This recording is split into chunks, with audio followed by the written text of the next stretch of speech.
video is going to be in black and white there for a minute. Hey friends, happy Good Friday. I hope you guys are having an amazing Good Friday.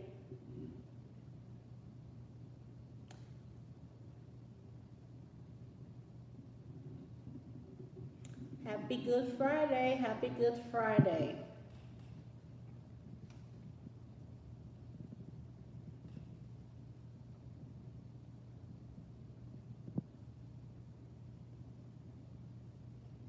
Okay. Oh, so I can do this too. Yes. Happy Good Friday, everyone. I am just coming here to chat with you all really quick. Please share, like, invite others to join us. Let me know where you're watching from. Thank you. Hey there, gorgeous. How are you? Thanks for tuning in. So I'm trying this live on YouTube. Yes. What is the plan this weekend? What you are planning for Easter weekend? Are y'all traveling? Are y'all going to church? Any special plans? What's going on? Let's chat.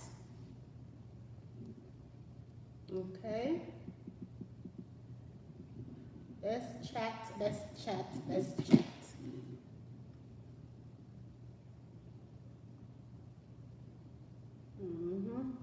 So I wanted to talk about buying, home buying, because I've had a couple of people that are pre-approved or want to jump in the market, but feeling hesitant to do that. They're not sure if they want to take that leap of faith or not, and so forth. So if you're pre-approved but not ready to buy just yet, jump in this live. Let's have a chat, okay?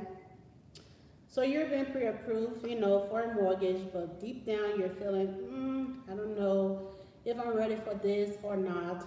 And it's okay to have those feelings, okay? Trust me, I get it. Just because, you get a pre-approval right now doesn't mean you have to rush buying or anything like that. But I'd love to, talk with you, if possible, sit with you and just, go through the process and see what's stopping you. What is the hesitations and so forth. Your pre-approval basically put you in a stronger position to buy.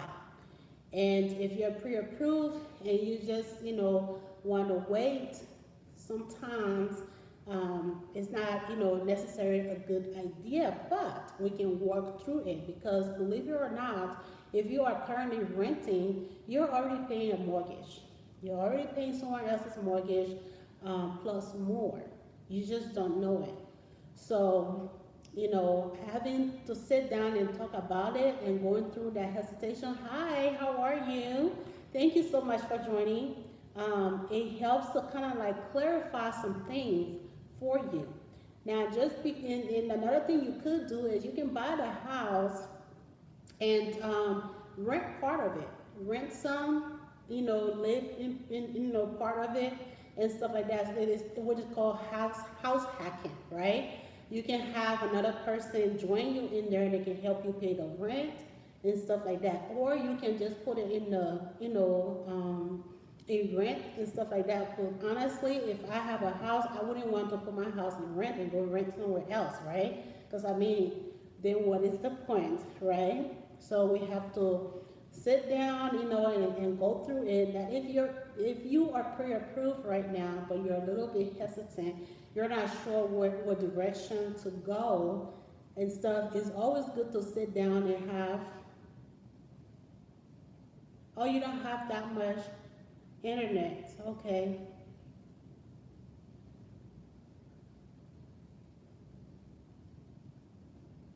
Oh, really? So you guys are not hearing me? Can y'all hear me now? How about now? What could A be? How about now? Can y'all hear me? Still can't hear me?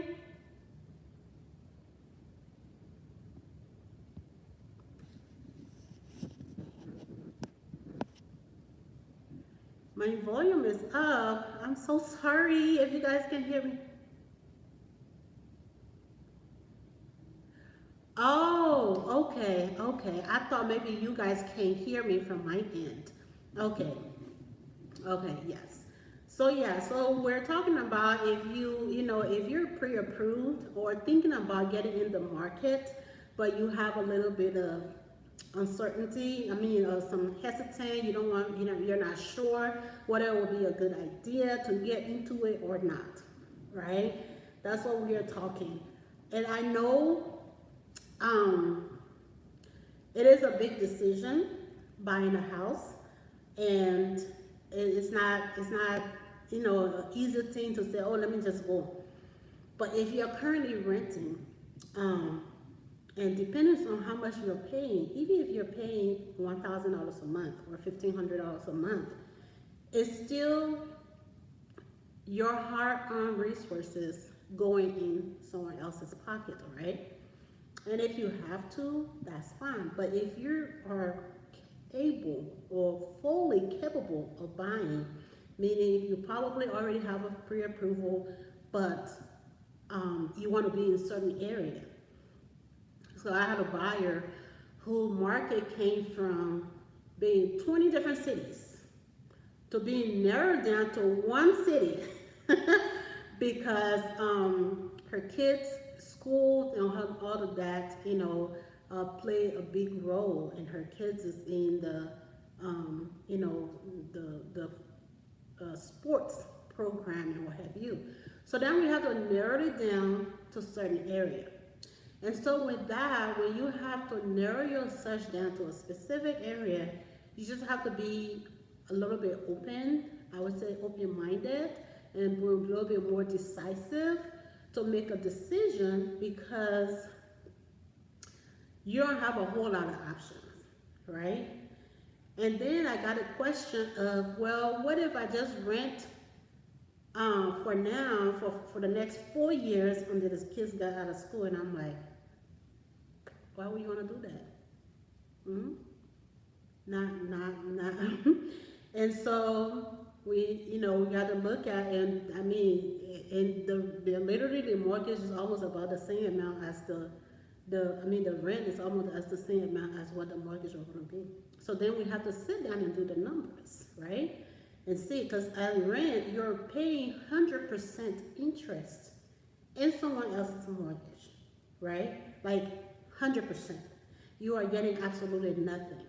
But when you're paying the mortgage, at least portion of it is going to your equity, and then you're also your home is also appreciating, right? And so those are the things that you have to look at as well. Okay, so if your price, if your budget is limited, and then also your search areas is limited, then you just have to take a leap of faith, and it's okay. And I promise it will all pay off, later. Trust me, but not making that decision at all, and choosing to rent for another 4 years, whew, that's gonna be a tough one. And if I love and care about you, I wouldn't advise you to do that at all, at all. Not because I want you to buy, or not because I'm trying. When I'm working with my clients, it's all about what's best for you and your family, making that financial decision that will help you in the future. Not just, we're not looking at just the surface right now. Okay, life happens. But we also have to have faith and know that God is with us, right, in that process, and so that you are not alone. So, yeah, renting for 4 years It's a steep one. Okay, so if you're able, now if you're not able, which means maybe you don't have the income, you don't have the credit score that will enable you to do that. If you don't have any of these, then it's understandable. But we will still, put you on like a blueprint. We have to set up a goal,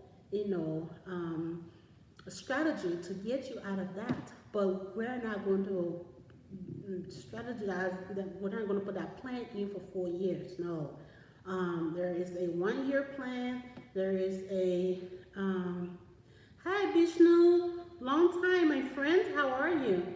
Um, there is 1 year ahead. We can even have a 3 to 6 months, maybe plan or so. But we definitely don't want to make it a whole year, 2 years, or 4 years. No, let's try to get you in your own space that you have the freedom to do whatever you want to do in that space, right? When you're renting, you're not allowed to change the pink color, not necessarily. If you do, when you move, you got to turn it back to where it was before. So, right? So those are the things that, is that restriction. You don't have the freedom in someone else's space, but you do have the freedom to do what you want to do in your space. What questions do you have? Please send me, your questions. Pretty much this is a Q&A section, and I'm answering some of the questions that I've gotten from my clients, and I chose to come here on this Good Friday to share some of it with you all and see, who else is out here feeling this way. Who else is out here with a pre-approval in their hands and they're not just feeling it, they're not ready because they don't have the just the courage yet to get into a home. Another thing is this: if your pre-approval is limited to a certain amount, I know the market right now, and I'm speaking from the DFW market. Say you're in the 300s, right? The lower 300s. And then you're in the 300, the lower 300s, and then you want to, you want certain products. For example, you want a 2-story home, okay? There's nothing wrong with that if we can find one. But especially if this is your first home, if you are a first-time home buyer, right? And you're like, okay, I want a 2-story home that, 1 story is my deal breaker. Here's what I have to say on that. I'll say if you have a pre-approval and you're in the 300s, okay, or lower 300s, or below 300, be open-minded when you get in this market and be flexible. Because it depending on which market you're in or part of town you're in, it might be impossible to get 2-story home in a particular location with certain price point, right? So you have to be realistic. And if you're planning on maybe traveling outside farther, there may be a possibility if your search is open. But if your search is, inclusive,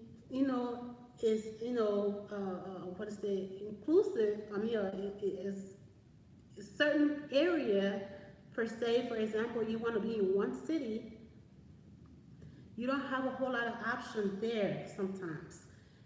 And so you might not find a 2-story house within that area that you want. But a 1-story home is still there, and it's still a great option for first-time home buyer as a starter home, right? And so I've had this happens before with a client that was so dear to my heart, and they just, hey, if it's not 2-story, I'm not gonna buy. Mhm. Um, when we're in certain markets, when you're in certain markets, a certain part of town or what have you, you definitely want to be flexible. You definitely want to have a go in the market with an open mind. Like, hey, and the way you do that is thinking about it as an investment. Yeah, thinking about your home purchase as an investment, not as a burden, not as a responsibility. Yes, it is a responsibility, but if you're thinking about it or looking at it in the lens of, like, I have one client, for example, who said, "Oh, I'm not going to pay $2,000 or over $2,000 a month for a one-story house." Well, um, and it was quite interesting because that was the way she saw it. I said, "Well, if you put your money in one-story house and still get a return on your investment, would it not be worth it?" You know. So regardless of the size of the house, whether it is two-story or one-story, you will still have a market. And then I have another client who said, I don't care for one two-story house. All I want is one story. So one-story house has a market and two-story house has a market. So look at it as an investment. It is an investment, not a burden. Not to say, "Oh, I'm just spending my money on a house that's one story." No, you will still get a return on your investment. And plus, it's cheaper to live in one story, in my opinion, than it is to live in two stories. Because I currently live in two stories, and I know it's not cheap, right? Here would I say that. So we have to have two units, HVAC, AC unit here. When one goes out, you think we're going to hang on the other one. No, you must replace that one immediately, or else you're going to have two unit out, right? And so, but if we were in one story home, all we need is one unit, right? It's less expensive to replace one unit as opposed to replacing two units, right? So it just all depends. And what I'm saying is, I understand your preference. It's okay to go with your preference. Um, all I'm asking is have an open mind. If in everything that, if you're working with me, I go by what the market is doing. I'm gonna give you facts. I'm gonna do research, and and I'm gonna sit with you and explain why. It is not in my control that we can't find you a two-story house. Neither is it in your control. It is simply because of the market and the location, right? Sometimes we want certain things, like we have all these criteria, special features that we want and everything, which is great. Um, and then we get our pre-approval, and based on that amount, and then based on what the market is doing, we have to cultivate. We have to then go back and narrow some things down, because it's just not there. We're not there quite yet. Are we gonna get there someday? Absolutely. But we gotta start from somewhere. So we use what we have now. We don't wait. Like saying I'm pre-approved, but I don't like the amount. I'm going to wait till I make more money. The more you wait, the more you're gonna pay, regardless. So if everything is, the market is going upward, but your income is kind of steady, then you it would probably not be a good idea to say I'm going to sit on this pre-approval because I'm not getting, you know, the criteria that I want, which is maybe a two-story house or what have you and whatnot. It's just that in everything that we do. We have a starting point, okay? And so when it comes to home ownership, you have to start from somewhere. You can always upgrade, okay? And as a first-time buyer, it's always good to start from the starter home is okay, right? So I'd love to have a chat with you to go in more details. Depends on where your market is, what part of town you're trying to stay at particularly. We'll do the necessary research in that area, and you will see the clear picture of what is exactly going on there. So that will help you to, you know, make an informed decision. Okay? So that is that. But I wanted to come up here and just celebrate with you all. I am super excited about this week. Okay? It's Holy Week, right? And also, I want to congratulate you all for your support. I want to thank you, okay, for all of your support and being here with me on this channel. We are growing. So, as of right now, we are at 148. Last time, I hope some people already signed up doing this live. And I hope when I get off here, we'll be at 150, right? But I just want to say you could be anywhere else, but you are here, and I appreciate that. Please share my channel and ask other people to join. And okay, so yeah, like I said, and then you don't have to make a move right now, but let's have a chat and see where we can go from there. You can drop me a DM. You go on my profile, my email is there. You can email me directly or you can call me. Unfortunately, YouTube does not allow for us to be putting phone numbers and stuff out there, okay? But you can definitely, if you want my information, you can DM me. You can comment on the post, and yeah, let's chat. Again, I appreciate you for your support here on this channel with me. And what would you all like to see me talk about most? Investment tips, home buying tips, credit tips. What would you like to gain from this page? Feel free to share that, and I'd love to make it happen. Okay? All right, thank you all. I need to figure out now how to get out of here. All right. Y'all have an amazing weekend. Happy Good Friday once again. And enjoy yourself. I will be going to church. Okay? And I got a lot on my plate this weekend, so I always do. So that's what I'll be doing. I'll see you guys later. Bye for now.